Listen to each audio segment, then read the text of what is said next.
Професорот Ѓорѓе Марјановиќ остави трајан печат во историјата на Правниот факултет и Универзитетот Свети Кирил и Методи.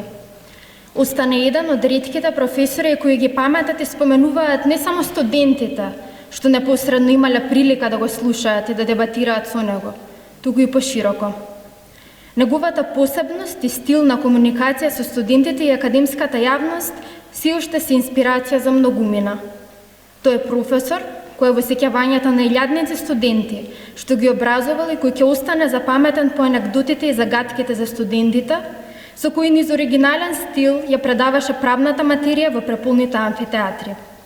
Еден од тие студенти е и господин Никола Димитров, поранешен министар за надворешни работи. Го поканувам да зема збор. Почитувано семејство Марјановиќ, тетка Мира, Фачи, драг Александар, почитувана председателка Силјановска Давкова, Сашко, декан и професор, дами и господа, драги пријатели. Посебна чест ми е и делумно и имам и една емотивна нишка што сум овде денеска тука, така што ќе ми простите ако не ми е целосно, кристално, кохерентна мислата. Сакам пред да зборувам за Македонија како пристојно место за живење, инаку се сеќавам на еден разговор меѓу професорот Марјановиќ и татко ми, дали е доволно висока амбицијата да биде пристојно место за живење. Дали можеби ни треба повисока амбиција, професорот остана на пристојно место за живење. Ке ми дозволите малку една лична нотка, бидејќи професорот има во мојот живот беше еден од оние луѓе патокази. Пред се, поради пријателството со моите родители, многу често доаѓаше кај нас дома, јас бев уште дете, можеби при крајот на основна школа, имаше многу карактеристичен глас и секогаш кога го чуев, веднаш доаѓав да слушам за што ќе се разговара тој ден. Беше едно вистинско доживување да се слушаат неговите живописни аналогии, објаснувајќи ги правните поими, беше како да се чита гениална книга. Сака од мене и од Филип, ние сме генерација, да направат сериозни луѓе и решија да не запишат во Раде Јовчевски Корчагин. Тогаш математика и физика беа главните предмети во таа позната Скопска гимназија. Меѓутоа мене пред се професорот кој што е на почетокот на средношколските денови им подари еден учебник, го паметам убаво и денеска, со црвени корици, кривично право, и го прочитав, не до крај, разбирајќи се, меѓутоа доволно да ми влезе таа жар за правните институти, за логиката на правото, за правото како систем, и покрај тоа што моите ме туркаа кон нешто екзактно, да бидам инженер, па бирај дали електро, дали машински, практично заради професорот јас се запишав на Правниот факултет. Имав неверојатна трема кога се доближи, мислеше дека беше втора година кривично право, и се спремав некаде 4 месеци, учејќи од неговиот учебник, од Загребскиот, од Белградскиот, и мислам уште еден четврт, и бев неверојатно, со неверојатна леснотија трчав надоле по скалите надвор од овој амфитеатар, кога ми даде 10. Професорот беше олицетворение на интегритет и добро знаев дека нема да ми помогне пријателството со татко ми. Напротив, ќе има повисок стандард за мене и за да го испегнам тој срам, веројатно тоа беше предметот кој што најмногу го учев на Правниот факултет. Сега накратко, бидејќи не сакам многу да должам, особено не пред председателката која што веројатно ќе настапи после мене, нашата Македонија пристојно место за живење. Накратко ќе се осврнем на три прашања: на што, на кој и на кога.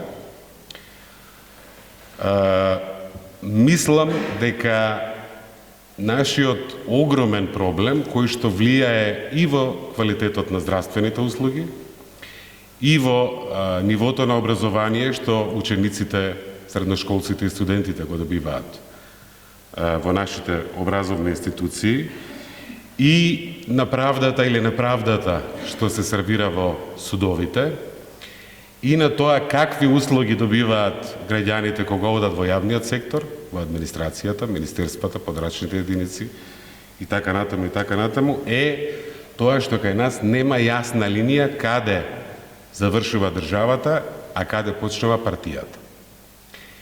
И кога предолго време поважно е дали сте нечии на една или на друга партија, или не сте на ниедна, а помалку е важно какви квалификации имате, какво искуство имате и колку сте способни, кога партискиот колач ја покрива целата држава, тоа со време ги прави институциите слаби, па и ги уништува и ги колабира. И мислам дека ние во овој период веројатно сме на работ на функционалност, односно нефункционалност на институциите на нашата држава. И во таа смисла мора да почнеме да растеме и да ги извлечеме партиите, да не зависи од партиска поддршка кој доктор ќе биде примен на кардиологија или кој учител или наставник ќе биде примен во она основно или во она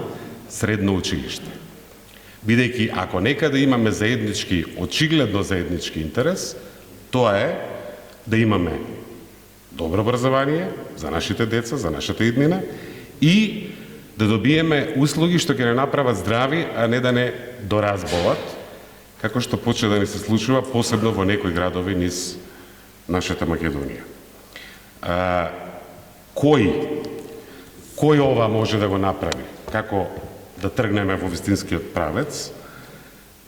Мислам дека не е до граѓаните, не е до народот, бидејќи истите граѓани кои што одат надвор и неколку години функционираат во систем што е поставен, напредуваат. И многу голем број од македонските граѓани се успешни надвор. Нашиот систем не ги сака успешните. Враќањето дома не оди баш едноставно. Затоа не мислам дека нашиот проблем е во менталитетот или во некаква традиција. Нашиот проблем е системски.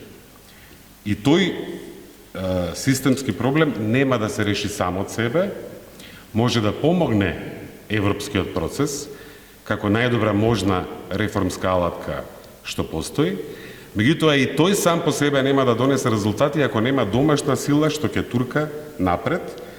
И мислам дека сите ние како граѓани треба да ја разбудиме онаа енергија која што мора да стане гласна и да ги турка партиите да растат. Сами по себе тие нема да се повлечат од колачот.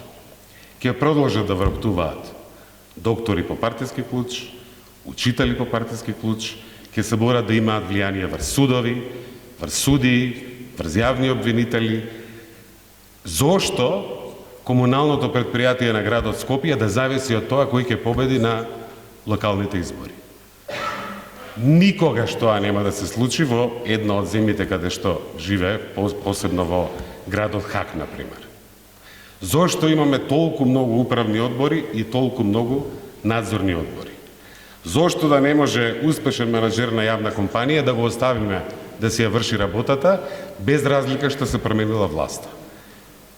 И ние од замисли, граѓанска сила што сака да турка за мерит, професионалност, искуство и способност, почнавме една акција посебно со фокус врз здравството и вработувањето на младите лекари. Сакаме да го скратиме дискреционото право на директорите на болниците. Да мораат да ги вработат најдобрите.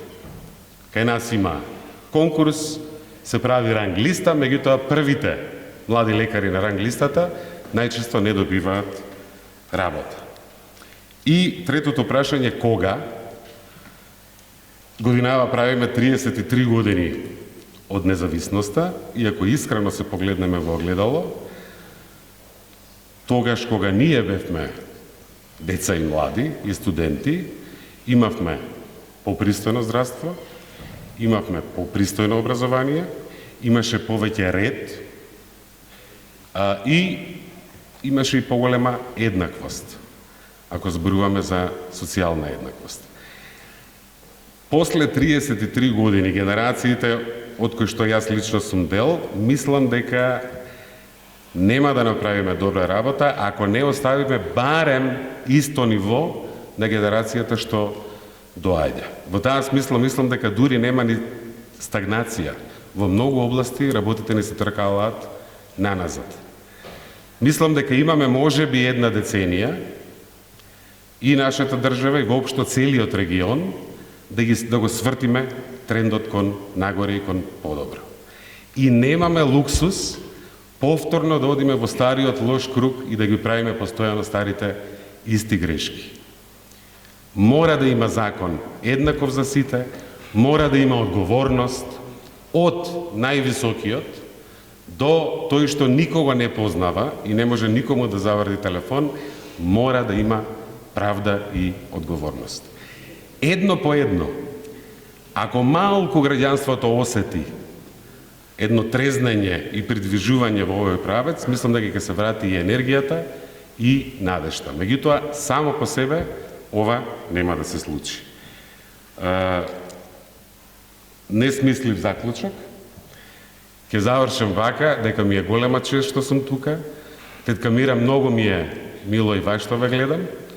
И благодарен сум и вам, и на драгиот професор, на сите тие Ѓурѓовдени весели во вашата куќа во Сингелич. Секогаш, кога ќе се спомене презимето Марјановиќ, таа атмосфера ми доаѓа на умот. Ви благодарам многу.